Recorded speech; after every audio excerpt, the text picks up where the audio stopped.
Okay, good day. Today I will be showing you how to disassemble and reassemble a Glock-17 Generation 4 pistol.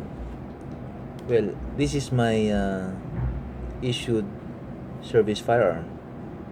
So first, let us remove the magazine, okay, with a bullet in it. Then, to make sure that there's no bullet left inside the barrel, let's check it. Okay, so no bullet. Then we'll release it. Another cock, then another, just to make sure. Then last 3. Okay, then what we'll do now is you must click or pull the trigger. Okay, but be sure it is pointed to a safe direction. Okay, after that, just hold in here, then hold right here, then pull it down, then slide it.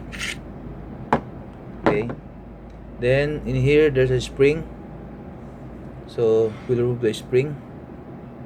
Just pull it a little. Okay, this is the spring, and hold the barrel like this. Okay, now we disassembled the pistol into 4 parts. Okay, 1, 2, 3, and 4. Okay, now how to reassemble. Okay, so last out, first in. Okay, you have to put the barrel first, slide it like this. Okay, then the spring, be sure, okay, to put like in this way. Okay, then it sits in here straight. Then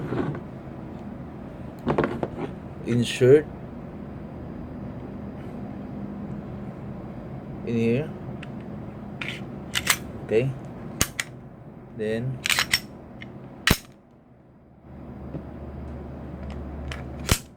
so it's ready to use.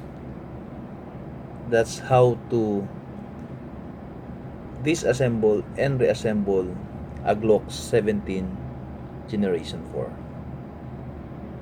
So thank you very much. Till our next demonstration video.